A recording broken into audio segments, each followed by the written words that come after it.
Mr. Speaker, I know majority of the members that are here are waiting for the next item on the order paper, which I appreciate. They are very important amendments. However, Mr. Speaker, I want to once again to give the genesis of how important this particular report is. And I want to insist again on three particular state corporations, Mr. Speaker. One of them is Kengen. And in my talking points, Mr. Speaker, as I'm replying, I want members to understand the in-depth of this.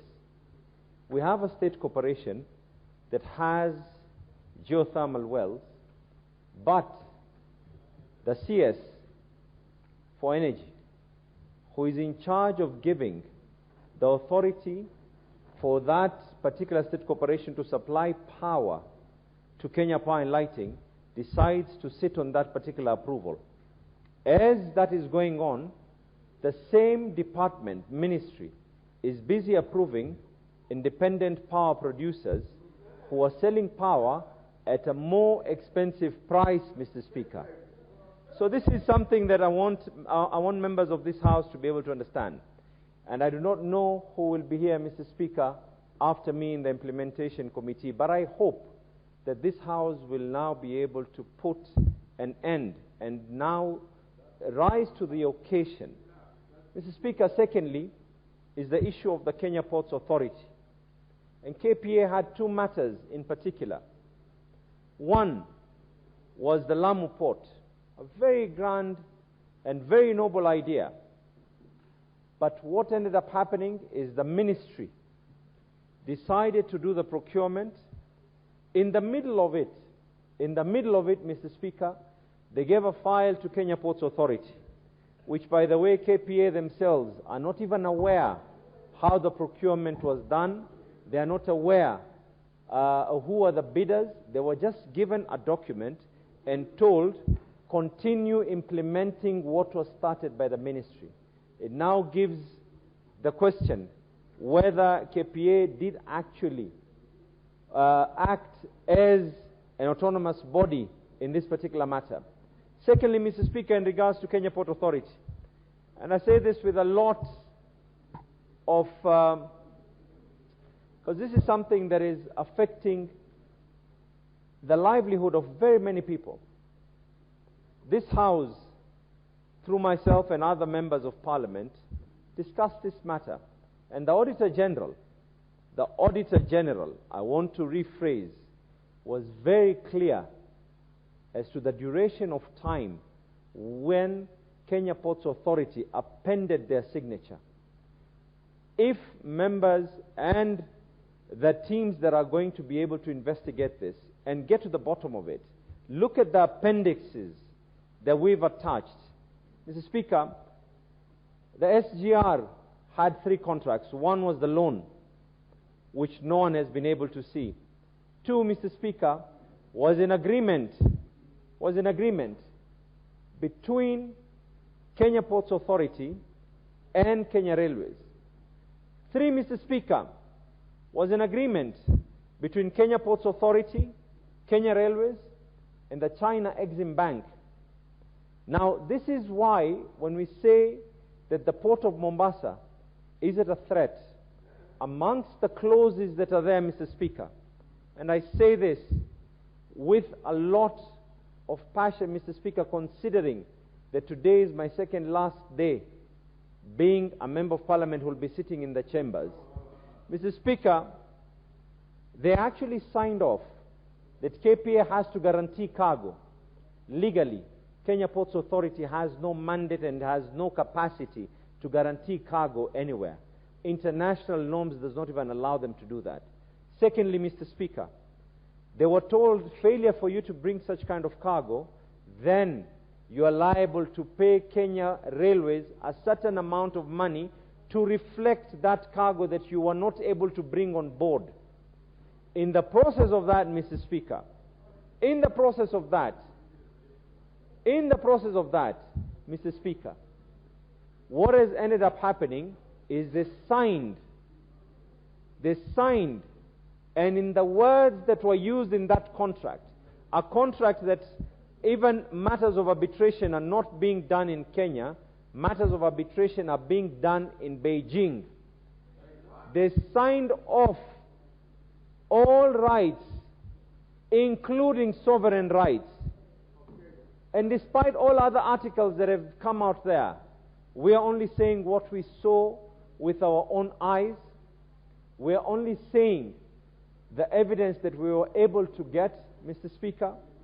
So our recommendation, and just for the record, Mr. Speaker, the CS who signed this particular document, the CS who signed this document, and it is important, Honorable Ishungwa, instead of shouting, listen, is Rotich. The CS who signed off was Rotich.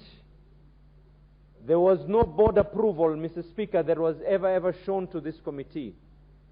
There was no ministerial approval that was ever shown to this particular committee, Mr. Speaker. There was no AG concurrence that was ever shown to this committee. Gishirindua, the then MD, and Mr. Speaker, and I want to say this because as we are speaking right now, we are hearing, Mr. Speaker, through the grapevine, and this House, and I'm glad that they're going to be able to pass this, because there was a time when it was politically correct for others to be able to sign off. It was politically correct. And today, we are having a change of guard. I have my preference on who will be the head of the executive, Mr. Speaker, and I don't want that to be an issue or a notion of debate. But I strongly believe, and it is the belief of the whole committee, that those decisions have to be reversed. The issue of Kenya Ports Authority's involvement on matters of Kenya Railway has to change, and that is the reason and the genesis as to why people of this country were being forced to use the SGR. The reason is exactly that, Mr. Speaker. KPA went and signed off. We were singing about this when we were being told that we were academic dwarfs. We were talking about this, Mr. Speaker, when we were being told that we do not know what we are doing. And I believe strongly, Mr. Speaker, we have laid it out open. We have laid it out open. Mr. Speaker, another state corporation, National Housing Corporation, and I want it to be, I don't want to preempt, leader, but mark my words, something that is in the grapevine is that other state corporation assets are equally trying to be given out without necessarily going through any tendering process, Mr. Speaker. A danger to the children of this country. A danger to the children of this country, Mr. Speaker. I hope the next chair of the Public Investment Committee will be able to do what it is that we're doing. But equally, I more hope than that is that the next chair of the Public Investment Committee does not have to incur these particular matters that we are going through. And it's a warning to other state corporation heads out there. Don't sign things blindly because it was politically correct for you to do them at that time. Mr. Speaker, National Housing Corporation went ahead, and until today, they're trying to chase away people who are living in their houses in Changamwe. They failed to do public participation. They failed to involve NEMA. They failed to realize that there was a human aspect of it. NEMA stopped this, despite the fact that they've paid 38 million shillings to a contractor. Till today, they've not finalized. And we are saying that do not do anything until the time comes when you are now going to involve the people themselves. Do not treat humans as if they are nothing, Mr. Speaker. Laws have to be respected. And lastly, Mr. Speaker, this is vital. This House, through its own budgets, and I want it to be known when this was done. This was done close to 10 years ago. Close to 10 years ago, Mr. Speaker. when Kenya Airports Authority paid 4 billion to a contract popularly known as Greenfield.